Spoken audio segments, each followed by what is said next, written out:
Hi, and welcome to Career Mobility with James Mcilvena in September, James, 2025. My goodness, how did we get here? Yeah, I don't know, but spring has sprung and I couldn't be gladder. It's finally getting a little warmer. Flowers are out and the rain stopped in Sydney. You'll be out in the sea without your wetsuit on. That'll take another couple of months, but I'm excited for it when it happens. Fantastic, awesome. So today it's so busy out there in the market, but we wanted to focus on some of the questions that people have asked our coaches and also asked ourselves in various different aspects of what sort of happens within the career transition process. So the first one we're going to talk to is really clarity and direction. So some of the questions that were asked, James, are things like, what's next for me? How do I work that out? What are the processes I should go through? Should I stay in my industry, or perhaps should I pivot into something else? Or how do I find purpose in my next role? And what might that look like? In this particular section, we're going to talk a little bit more to that. Should I stay in industry or pivot? Because we'd love to get your thoughts on that. But certainly if anybody would like other sort of insights into those other questions, please do let us know in the comments. We're happy to answer those. So James, should I stay in my industry or pivot? What would be your answer to that for most people? Yeah, well, I'll start by saying we've actually just released, and we'll ensure that we share it along with today's recording, a white paper called the Career Reinvention Imperative. And it actually talks about the fact that, career pivoting is now becoming the new norm. Not everyone needs to do it. And so to the core of your question is, should I consider it? It really requires a self-assessment first. And that self-assessment begins with, how long is my employability window if I don't make some changes? So there are roles that we are seeing, not just due to AI, but due to a number of factors that actually are starting to get scarcer and getting replaced. And so if you're in one of those roles and you're seeing less and less of those roles, and these are the type of roles that employers are phasing out, then I would argue that it is an essential thing to consider immediately. If you are in a role or an industry where there's a very long runway, there's not immediate plans, and you can't foresee immediate plans for there to be less of these roles, then it's probably less critical. But I always, regardless of everything I've just said, I always say that anyone going through career transition, it's a perfect time just to assess whether a career pivot is right for you. And if you use that framework to assess how essential is it to consider a career pivot versus do I want to, even if it's not essential, everyone should at least think about it as part of their journey. I'm sure I've said it in prior recordings that we've done. I think it's a waste for people to actually go through the opportunity to have discussions with coaches, access to assessments, all of the things that are offered in a career transition journey, and not at least have a think about it. And if not for immediate, not for short term, for longer term, right? Is a career pivot something I want to start thinking about now, even if I don't need it right now? Such great advice. I think I was actually speaking to someone recently who has actually managed to land a role going into something very similar to what they were doing before, but still now, because of the process they're going through in career transition, and as you quite rightly say, speaking to coach, it's, actually, this is great for now, but actually I think even just, from a motivational perspective, that individual is thinking, I'm not sure I want to continue to do this forevermore. What else could I be thinking about? And actually, how can I reinvent myself and think about my branding even, so that I start to move towards potentially other things I might like to do, in my next role. So thinking beyond even this role. So I think it's a brilliant piece of advice, particularly in this market, actually. Yeah, absolutely. And there are 6 elements we talk about when we're talking about career pivot or career reinvention.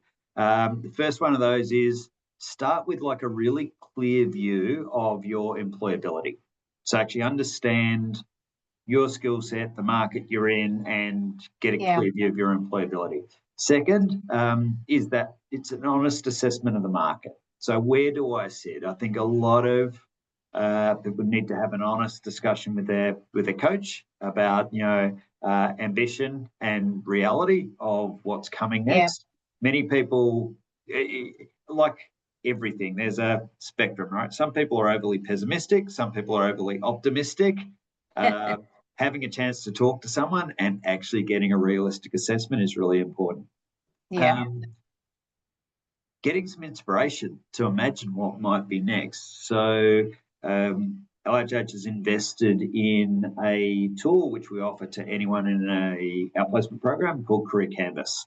And that's a AI-enabled tool that allows people to input preferences, values, skills, and then give them what we call career inspiration journeys. And those career inspiration journeys are 6 options you might want to consider as a career pivot. Now, maybe not all of those will hit the mark, but it's an opportunity to start discussing or getting some inspiration to talk to friends, family, or if you're in a program, your coach about as to whether any of those are right for you now or in the future.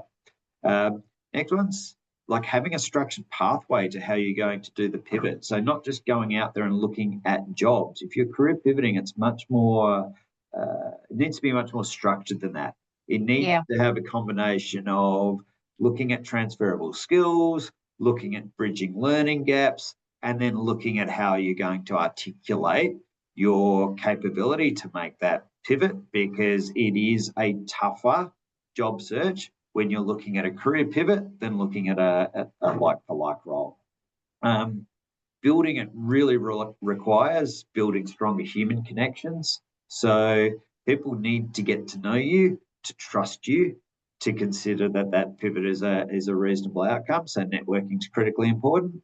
And then support for like rebuilding your identity. So little things like how you talk about yourself, your marketing plan, all of those things are 6 of the fundamentals we talk about in the research paper. That's really important for people considering career pivots.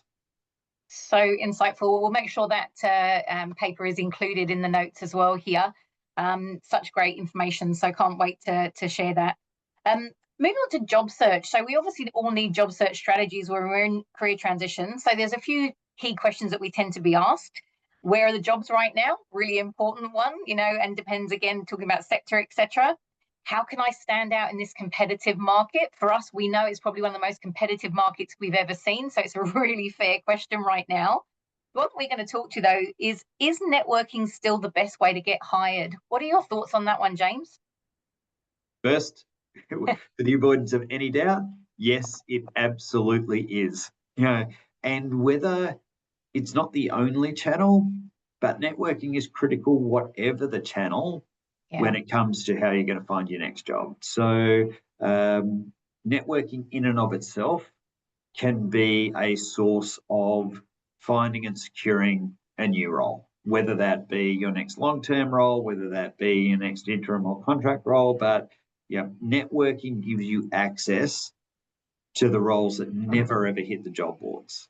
Networking gives you access to people ahead of time. Like, it gets you in front of people, and it gets you to sidestep a lot of the onerous either agency or recruiter-led process, and it gets you where you need to be having the discussions. I'm going to make no bones about it. It's difficult to get that outcome. It requires a very clear strategy and a lot of effort to network your way into that scenario, but it is absolutely worth the effort. Even if you're not networking your way to a specific opportunity, even if it is something that is advertised, if it is something that is happening because you're introduced through an agency or an executive search firm, networking is still a critical element. And the easiest way I can describe it is, think about 3 candidates that appear on a shortlist, however they've arrived at that potential employer. 2 of them, all they're getting is the documentation, that comes either through their system or from the recruiter, and 1 of them gets a personal recommendation because they've taken the extra effort to network with someone in that firm. And someone reaches out and puts in a good word for that person. Which of the 3 of them you think is the first person interviewed? Which of the 3 of them do you think has the best chance of getting the job? And which of the 3 of them has probably more chance of building rapport faster with the interviewers because someone that they've trusted or someone who already works within that firm, or someone within the industry has put in a good word for you. So networking is absolutely essential, regardless of how you're finding out or being introduced to a job. Absolutely. I talk about it as battleships. You've got to be on the radar. And, if you can do that ahead of time, that's a good thing. Next week, I'm going to be delivering Accessing the Hidden Job Market webinar, and that will be part of the conversation there. Absolutely. Have those conversations, let people know, not just, it's personally and professionally who you are and what you're about, so that they're, when they're speaking to you, as you say, on paper, people can look very similar, but it's really who are you as a person, and you get that when you speak to people. So brilliant insight. Correct. And one extra point I missed on networking is that networking is also essential in finding out about an organisation or a role. So the depth of knowledge, it doesn't appear in a job description. You're never going to find in a corporate report or a website. The information you can carry into an interview for understanding of a role, the drivers of that organisation, the values that they most appreciate and look for in people that they would want to hire. The depth of knowledge you'll get from networking about an opportunity allows you to maximise the time that you do get to spend putting your case forward for why you're suitable. Yeah, brilliant. Excellent stuff. All right, so practical considerations. So here's some of the things, again, that we're asked in this space. So how do I negotiate salary and contract terms? Obviously, again, really important. But one we're going to focus on here is, should I consider interim, freelance, or portfolio work? We know this is a really big growth area and has been really since COVID.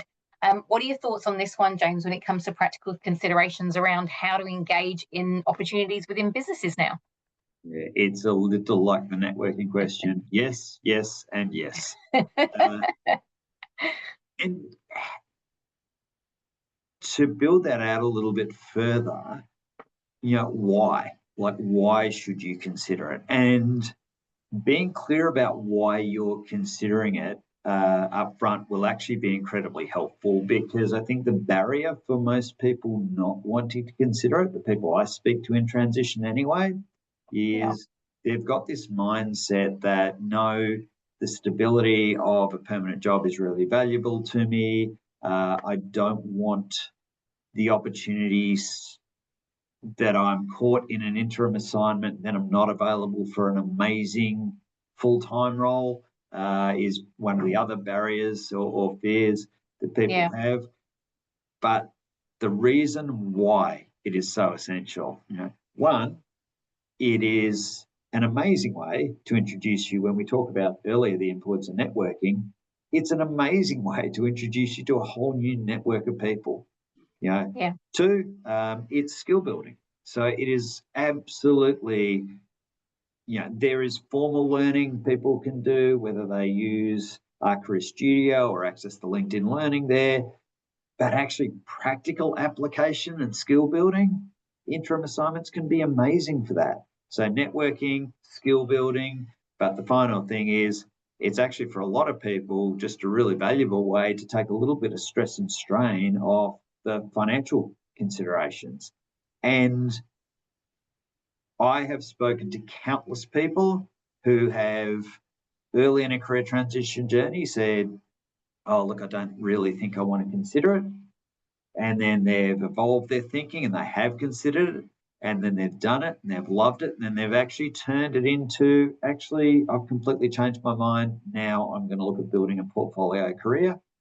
And that is my new way forward. For those not familiar with the term, portfolio career might be you can do some permanent part-time, you might do a range of series or assignments, and you might do some passion projects, or you might start something for yourself on the side. People start building this incredibly rewarding portfolio career, and they've arrived at that point because they were courageous enough to give interim assignments and short-term assignments an opportunity to go. So they're three really compelling reasons why I would encourage people to consider it. Yeah, I think it's also true to say that as well, that the job market has changed and there aren't as many necessarily FTE appointments available.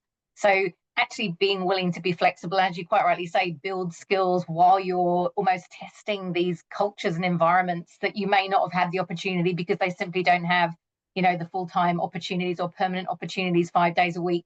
If you can dip your toe in, find out more about the organization, that could build out to more days, or you could end up working with a couple of different organizations in that kind of a portfolio environment, and actually can be really enriching. So again, it's not for everybody, but it's definitely worth considering. And if the objective is longer term, back to like a permanent full-time role, the amount of these assignments that turn into exactly that, and not only do they turn into exactly that, they turn into exactly that without the risk of not knowing what you're taking on when it does become a permanent full-time role, because you've already had the try before you buy experience of both the people you'd be working with, the company, and the role. And that is also another incredibly valuable reason to consider it, because it might start out with that way of being defined as a role, but many of them, once, particularly if the individual goes in and proves the value of that role, the role ends up becoming a permanent part of the organisational structure. Yeah, absolutely. So, final question, or sort of area that we're going to talk to just in this session today, is around support and resources. So obviously there's a lot that we do at LHH and in supporting people coming through career transition. I guess we just wanted to talk to some of the key resources that you see are adding value to this process. So where can people get help when they really are going through these quite challenging times right now in the job market? Yeah, look, I think there are a number of things that we very deliberately design into every program. The first of those is getting people started quickly. So that is the opportunity to look at branding and a personal marketing plan. So how are they presenting themselves to the market, and can they get some support with that quickly, so that if they do see a good job opportunity, they can respond. Second, and always the most fundamental aspect of the career transition journey for people, is the relationship with a career coach. Having that person in your corner to be able to, and I mentioned it earlier, whether that's talk about a career inspiration pathway, or challenges you're having by being ghosted by recruiters, or getting your pitch just right, is really important. Third is the support for the time where you are not speaking with the coach and you actually want to do some follow-up work. And that's actually having access to some really cool technology. So we have a career studio portal that people can go and they can do everything, whether that's research on companies, whether that's use the Career Canvas tool to consider career inspiration journeys, whether that's the LHH Interview Centre, where we've got a AI-enabled interview centre now where people can go and practice and get detailed breakdown of their performance when practicing responses to interview questions, or whether that's a huge range of either written or recorded or live webinar information, like the one you mentioned earlier, your access to hidden job market, and many, many more. So combination of branding, coach, and then the technology coming together is hugely important. And then the final point I'll make, because I talked about how amazing networking is in that process, is those that have access to our job search work teams, so those on 3-month and longer programs, we create networks for individuals to be able to connect, share war stories, get advice. And we do that for the longer programs because we really set it up to create like a bit of a community, and people need to be with us for a while for that to have benefit to them. But the stories that come out of the job search work teams around the impact that's made, we've had, linking back to what I was just talking about with portfolio careers, we've had people decide through job search work teams to start companies together. So it's amazing. It's just incredibly valuable, whether it's a reference or I know someone there and they can support you with networking, whether it's a support group, or whether that's even ultimate outcome, people decide to actually do something together. People create lifelong networking bonds through the job search work teams and get a huge amount of value and support out of them. So those are the 4 key elements. There's more, but they're the 4 key elements that we find are critical and encourage everyone to take full advantage of while they're going through a journey with us. Brilliant. I would say, so if there's any of the questions that we've mentioned today that you would like more information on, please let us know. We'd love to obviously cover those off in our next session. If there are other questions that you have as well, please let us know. We'd again love to if we don't have the answers, go and find those for you. But really appreciate your time today, James. I know you've had a lot of time in travel, and I know that hasn't finished yet for September. So look after yourself in the process, and definitely look forward to seeing you next month to hear what you've been up to, what you've been learning, and how we can help people in career transition and career mobility. Lovely. Till next month. Thanks, DJ. Fantastic. Thanks so much, James.